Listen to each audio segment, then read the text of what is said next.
Star fitness ಇಂದ ರಾಜು ಮಾತಾಡ್ತಾ ಇರೋದು. ವಿಷಯ ಏನಂದ್ರೆ, ಈಗ ಕೆಲವರೆಲ್ಲ ಸರ್ಟಿಫಿಕೇಟ್ ಅಂದ್ಬಿಟ್ಟು ಒಂದೇ ಹೆಸರು ಕೊಡ್ತಾ ಇದ್ದಾರೆ, ಒಂದೇ ಹಿಂದೆ ಡಾಕ್ಟರ್ ಮಾಡ್ತಾ ಇದ್ದಾರೆ, ಒಂದೇ ಹಿಂದೆ ಬಾಡಿ ಬಿಲ್ಡರ್ ಮಾಡ್ತಾ ಇದ್ದಾರೆ. ಅದ್ಭುತ.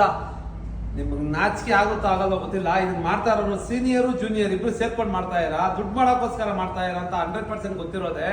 ಫಸ್ಟ್ ಅರ್ಥ ಮಾಡ್ಕೊಳ್ಳಿ. ನೀವು ಕೊಡೋ ಒಂದೇ ಒಂದಿನ ಸರ್ಟಿಫಿಕೇಟ್, ಆ ಸರ್ಟಿಫಿಕೇಟ್ ತಗೊಂಡು ಆ ವ್ಯಕ್ತಿ ಹೋಗ್ಬಿಟ್ಟು ಇನ್ನೊಬ್ಬರಿಗೆ ಟ್ರೈನಿಂಗ್ ಕೊಡ್ತಾನೆ. ಅವ್ರಿಗೆ ಏನಾರ ಇಂಜುರಿ ಆದಾಗ, ಬಟ್ ಈ ತರ ಇಂಜುರಿಗಳು ಜಾಸ್ತಿ ಆದಾಗ ಏನಾಗುತ್ತೆ ಹೇಳ್ರಿ, ಎಲ್ಲಾ ಟ್ರೈನರ್ಸ್ಗೂ ಕೆಟ್ಟ ಹೆಸರು ಬರ್ತದೆ. ಒಂದೇ ಹಿಂದೆ ಡಾಕ್ಟರ್ ಆಗುತ್ತೆ ಅಂದ್ರೆ, ಒಂದೇ ಹಿಂದೆ ಅವ್ನು ಎಜುಕೇಟೆಡ್ ಆಗಿ ಫುಲ್ ಆಗಿ ಡಿಗ್ರಿ ತಗೊಳಕಾಗತ್ತಾ? ಒಂದೇ ದಿನದಲ್ಲಿ ಸರ್ಟಿಫಿಕೇಟ್ ಕೊಡುವಂತ ಕೆಪಾಸಿಟಿ ನಿಮ್ಗಿದೆ ಅಂದ್ರೆ ಅದನ್ನ ಮೆಚ್ಚಲೇಬೇಕು. ಯಾವ ತರ ಆಗುತ್ತೆ ಒಂದೇ ಹಿಂದೆ ಟ್ರೈನರ್ ಮಾಡಕ್ಕೆ? SLC ಸ್ಟೂಡೆಂಟ್ಗೆ ಆಲ್ರೆಡಿ ಸರ್ಟಿಫಿಕೇಟ್ ಕೊಟ್ಟರು ಜಿಮ್ ಟ್ರೈನರ್ ಮಾಡಿದೀರಾ, ಹೆಂಗಾಗುತ್ತೆ? ಅವ್ನು ಆಕ್ಚುಲಿ ಜಿಮ್ಗೆ ಬಂದೇ 1 ವಾರ ಆಗಿರ್ತದೆ. ದುಡ್ಡು ಕೊಟ್ರೆ ಏನೇ ಸಿಗುತ್ತೆ, ಏನ್ ಬೇಕಾದ್ರೆ ಸಿಗುತ್ತೆ ಅನ್ನೋದಕ್ಕೆ ಉದಾಹರಣೆಗಳು ನೀವುಗಳೇ. ದಯವಿಟ್ಟು ಈ ತರ ಒಂದು ಸ್ಕ್ಯಾಮ್ಗೆ ಯಾರು ಮೊರೆ ಹೋಗ್ಬೇಡ್ರಿ. ಇದರಿಂದ ನಾಳೆ ದಿವಸ ನಿಮ್ಗೆ ಫ್ಯೂಚರ್ ಎಲ್ಲ ಹಾಳಾಗೋಗುತ್ತೆ ಹೊರತು ಉದ್ಧಾರ ಆಗಲ್ಲ. ದಯವಿಟ್ಟು ಈ ಸ್ಕ್ಯಾಮಿಂದ ಆಚೆ ಕಡೆ ಬಂದ್ರೆ, ಇವತ್ತು ಒಂದಿನ ಸರ್ಟಿಫಿಕೇಟ್ಗೆ ಹೋಗ್ಬಿಟ್ಟು ನೀವು ನಾಳೆಯಿಂದ ನಿಮ್ ಲೈಫೇ ಹಾಳು ಮಾಡ್ಕೊಂತೀರಾ.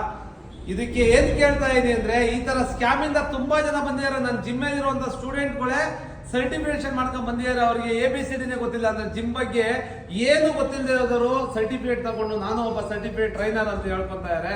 ಇದರಿಂದ ಅವ್ರ ಮೇಲೆ ಬೀಳೋ ಪರಿಣಾಮ ಇವತ್ತಲ್ಲ ನಾಳೆ ಬಿದ್ದೇ ಬೀಳುತ್ತೆ.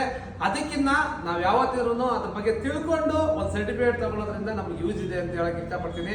ಈ ಸ್ಕ್ಯಾಮ್ ಯಾರನ್ನು ಬಿದ್ದು ಹಾಳಾಗ್ಬೇಡಿ.